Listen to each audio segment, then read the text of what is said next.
माझ्या मुलीचं काही बरं वाईट झालं असतं तर काय केलं असतं मी मातोश्री? आणि मातोश्री हे फर्स्ट टाइम नाही होते हो. कायम शंकरजी मला सोबत असंच करतात. म्हणजे तुम्हाला वाईट नको वाटायला म्हणून मी आतापर्यंत काही बोलले नाही, पण काल काल मला शंकर कुठे आहे? घरात नाहीये शंकर. कुठं गेला? जरा त्याला अर्जंट काम आलं होतं म्हणून बाहेर गेला.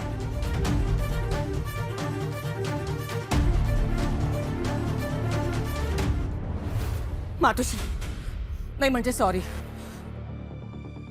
माझ्या जिगीशाचा हात तुमच्या शंकरच्या हातात नाही द्यायचा आहे आता मला.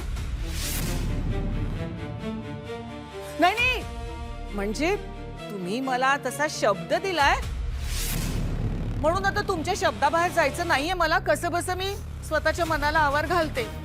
हा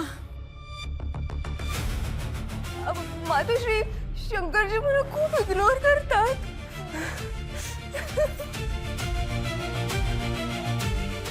रुपाले, शंकरला फोन करून लगेच यायला सांग इकडं. रडू नको, रडू नको. बस बस.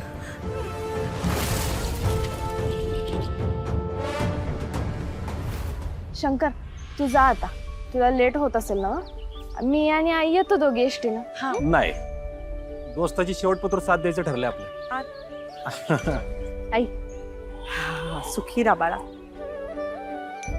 पेपर नीट लिहा गौराई. हा हा हे घे. चल. Gauriji,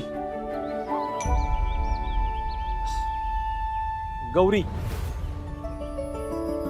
all the best. Thank you.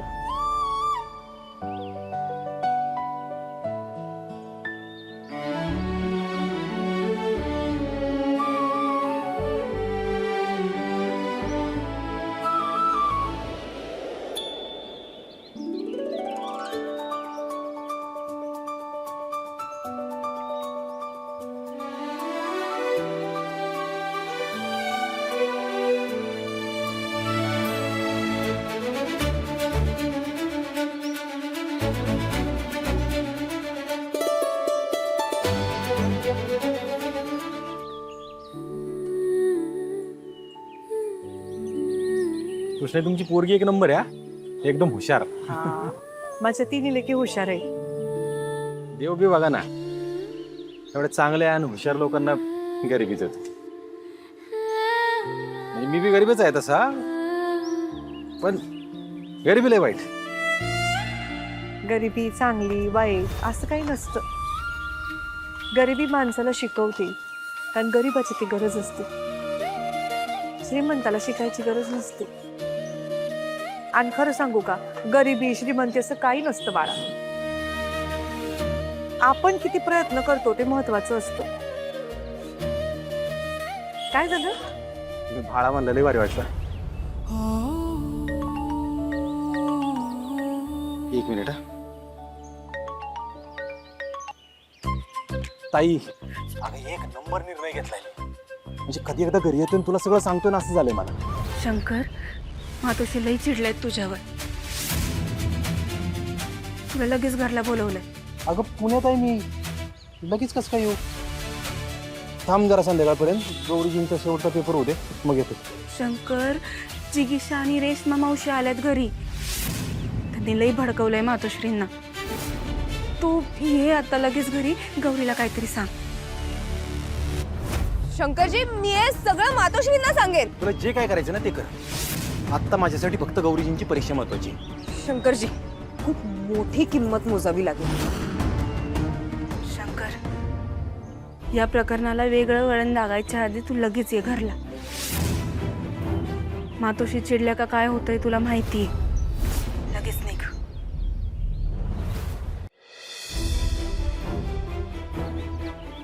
काय रे, काय झालं? चेहरा का पडला तुझा असा?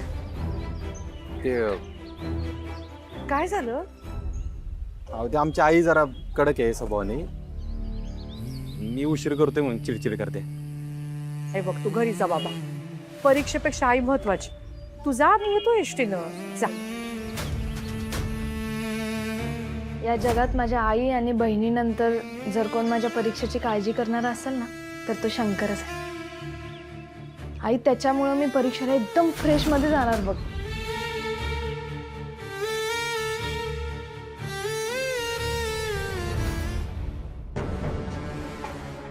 मातोश्री, झालं बोलणं, येतो म्हणाला शंकर.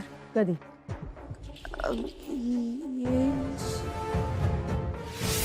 कधी येतो म्हणला? येईल लवकर येईल. मातोश्री, तुम्ही कशाला त्या बिचारीला एवढं ओरडताय? नाही म्हणजे आम्ही थांबू, आम्हाला काही घाई नाही, आम्ही वाट पाहू. तसंच महत्वाचं काम असेल शंकरचं म्हणून गेला असेल ना. मातोश्री, तुम्ही शंकरजी आल्यावर त्यांना विचारा हा काय महत्वाचं काम होतं ते. हा, रुपाली, तुला शंकरजींनी सांगितलंय का काय महत्वाचं काम होतं ते?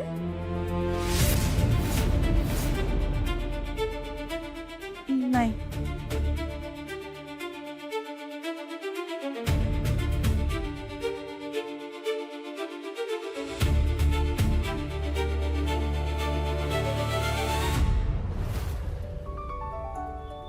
आई,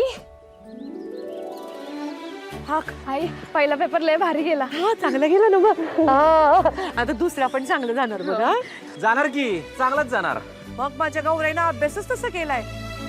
कॉलेजात गेल्यापासून 6 वर्ष अभ्यास करत होती. 6 वर्ष एकच पेपरचा अभ्यास? हा, म्हणजे आपण जेवढं शिकलोय तेवढं एकाच पेपरात विचारतात, आहे ना गौरी? हो. पेपरचं टेन्शनच नाही काय? मला तर लय टेन्शन आलं असं. तू अभ्यासच करत नसशील. अभ्यास केला की टेन्शन येत नाही ना. घ्या, खाऊन घ्या पुढच्या पेपरला जायच्या आधी. अरे कशाला एवढं आणलंस? कशाला खर्च बाबा? कृष्णा एक दोस्त म्हणल्यावर करायला पाहिजे ना एवढं. तरी एवढं काय काय आणलंय? हे जर सगळं खाल्लं ना तर मला इथंच झोप येईल. अजिबात नाही. झोपेल एवढं खायचंच नाही. परीक्षा जास्त महत्वाची. बरं, घे बाबा, खा थोडं घे. खा.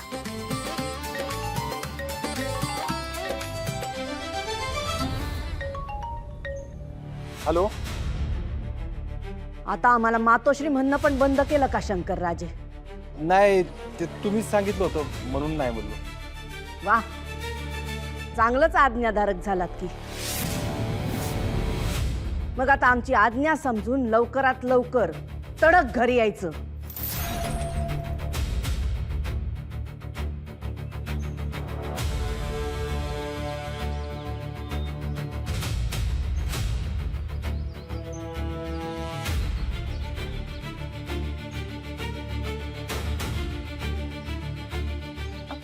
मातोश्री, काय म्हणाले शंकरजी? काय झालं रे? ते आई जरा कडक आहे ना स्वभावानी, यायला उशीर होते म्हणून चिडचिड करायला लागल्या. आया असतातच अशा काळजी करणाऱ्या.